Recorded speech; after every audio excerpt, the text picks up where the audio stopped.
Document issu des derniers jours d'échanges entre les groupes calédoniens. On en parle ce soir avec la chef de file des loyalistes et présidente de la province sud. Bonsoir Sonia Baquès. Bonsoir. Et merci d'avoir accepté notre invitation. Quel est votre état d'esprit ce soir au lendemain du départ de Manuel Valls ?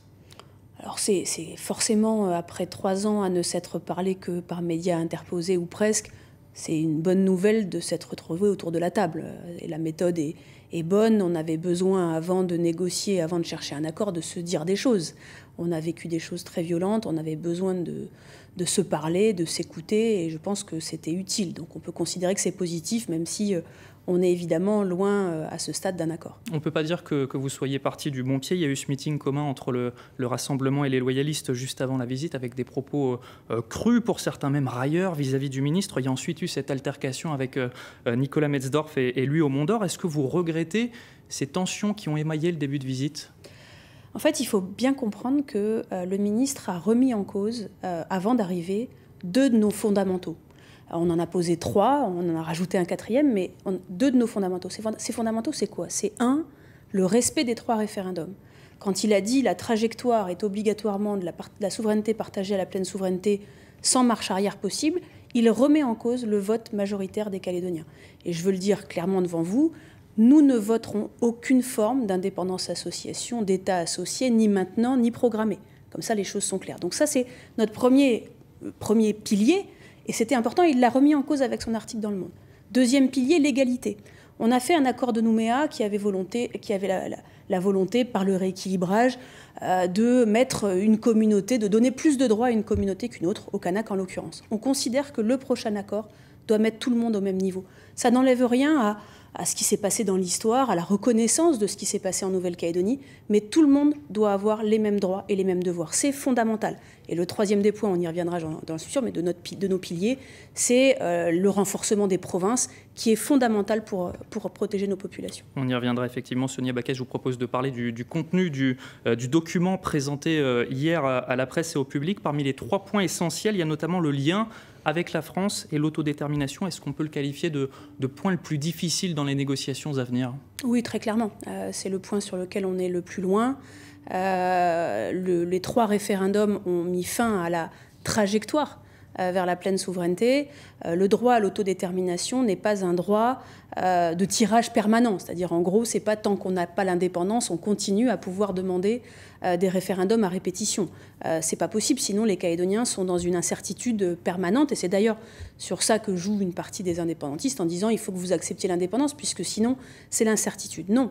Les Calédoniens ont voté 3 fois et ça doit être respecté. Et on a évidemment des positions très divergentes. On a une partie des indépendantistes qui veut la pleine souveraineté le plus rapidement possible, une partie qui veut des indépendantistes et de ceux qui sont au milieu qui veulent un État associé à plus ou moins long terme, et puis nous qui voulons rester dans la République française. Et je veux dire les choses aussi clairement. D'une part, nous ne signerons rien qui va dans le sens d'une indépendance association, mais d'autre part, ce n'est pas un ministre qui décide seul de ça. Les Calédoniens ont décidé 3 fois, ni le président de la République, ni le Parlement français n'imposeront aux Calédoniens une décision qui est contraire à leur choix démocratique. Il faut que tout le monde se mette d'accord. Il est question d'une loi fondamentale calédonienne qui consacrerait la compétence de la compétence. Qu'est-ce que ça veut dire ? Oui, c'est la proposition de l'État qui, pour l'instant, n'est pas creusée. Ce sur quoi, nous, on est d'accord, c'est le fait de dire qu'il y a un certain nombre de dispositions dans la loi organique. On fixe dans la loi organique le quorum au Congrès, la date à laquelle on passe le budget.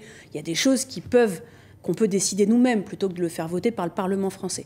Ensuite, tout ça doit être évidemment encadré par la Constitution. Tout ce qui concerne les compétences régaliennes doit être encadré par la Constitution.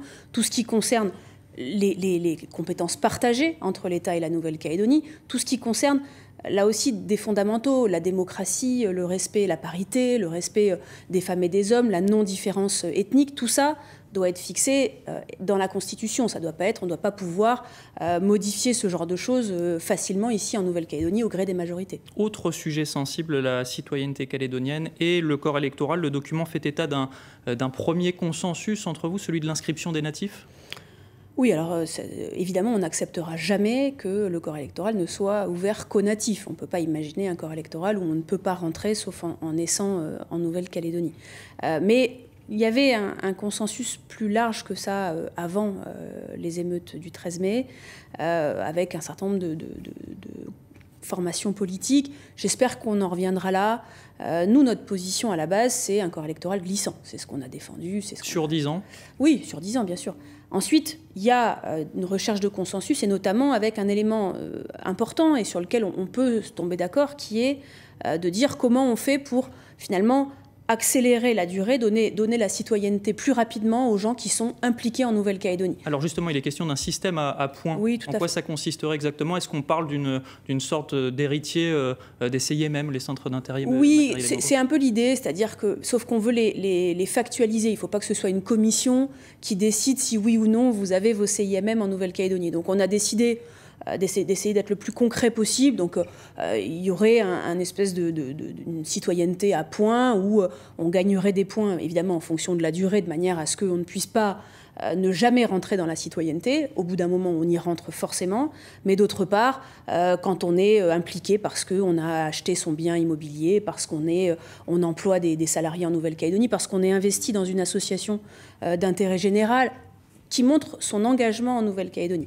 Mais à ça, on a ajouté, et c'est très important également, les conjoints de citoyens sans durée de résidence. Parmi les 3 points essentiels, il y a aussi celui de la gouvernance et des institutions. Est-ce qu'on se dirige vers plus de pouvoir, plus d'autonomie pour les provinces, comme vous le réclamez depuis déjà quelques temps? Oui, ça fait 5 ans que je parle de ce projet-là, à qui on a donné plusieurs noms. C'est fondamental. C'est fondamental parce qu'aujourd'hui, le fait de donner plus de pouvoir aux provinces, c'est ce qui permettra de protéger notamment les non-indépendantistes de ce qui s'est passé le 13 mai. Et donc, on est très attaché évidemment à ce sujet-là, comme à tous les autres. Aujourd'hui, on sent qu'il y a une ouverture plus importante. Le ministre, dans le papier qui nous a été distribué, qui, je le rappelle, est le papier de l'État, pas le nôtre, on ne l'a pas signé, on ne l'a pas accepté, validé. Mais quand même, dans ce document, il est question clairement de différenciation provinciale. C'est-à-dire qu'on peut très bien faire des choses en province sud différemment de ce qu'on fait en province nord et en province des îles.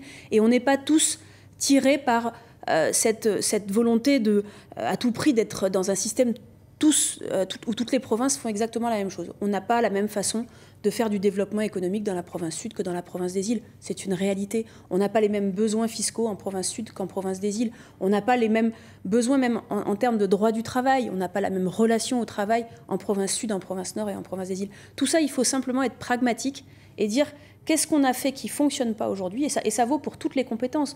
On a des indépendantistes, pardon d'être un peu longue sur le sujet, mais on a des indépendantistes qui veulent des transferts à tout prix.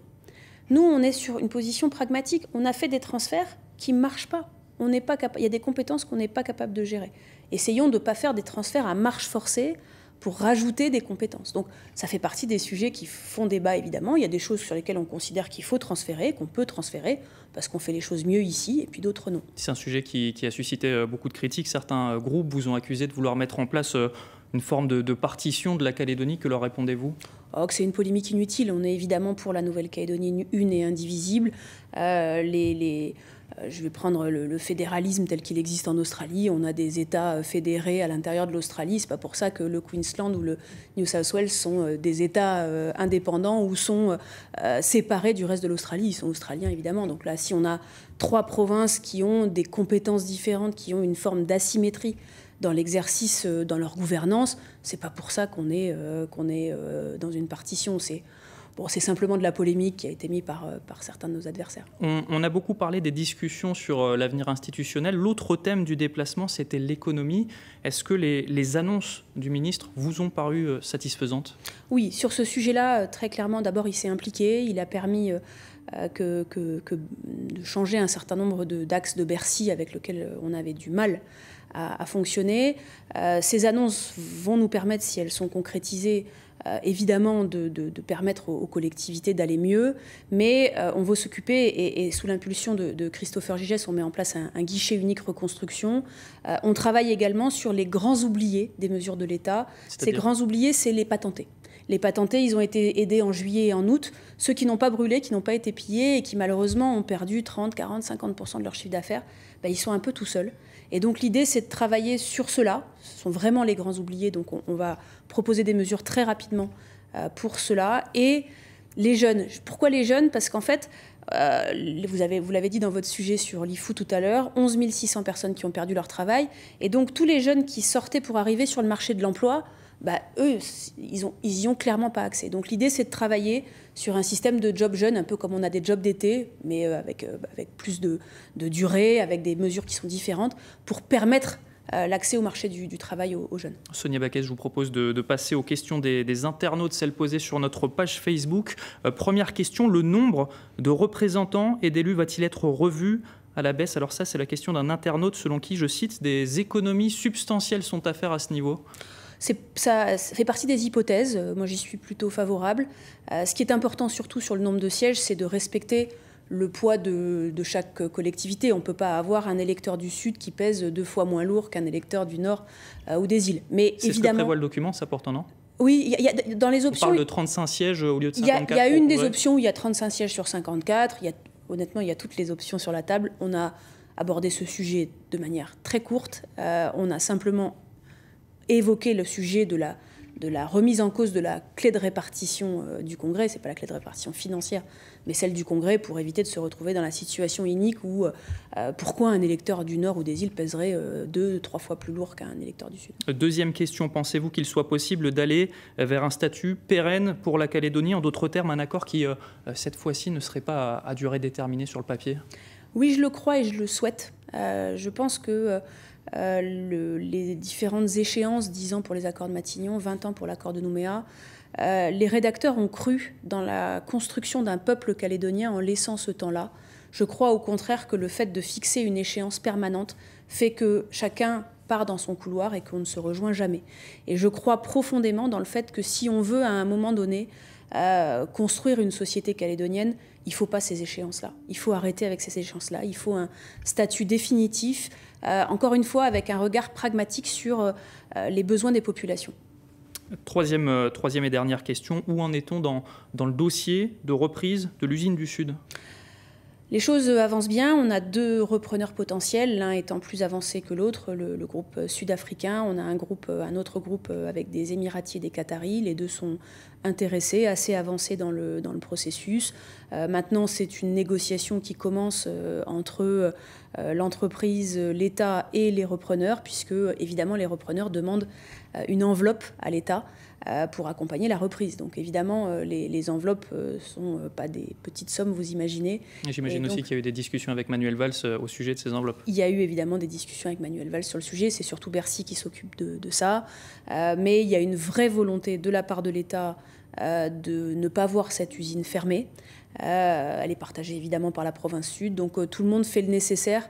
Et les populations, pour ce qui concerne l'usine du Sud, le montage qu'on a fait en 2020 suite au conflit de l'usine du Sud permet que les populations locales soient associées, fassent partie du deal, fassent partie de l'entreprise même, et donc que cette entreprise ait vocation à marcher. Et ce sera le mot de la fin. Merci Sonia Baquès d'être venue ce soir au lendemain de la visite ministérielle.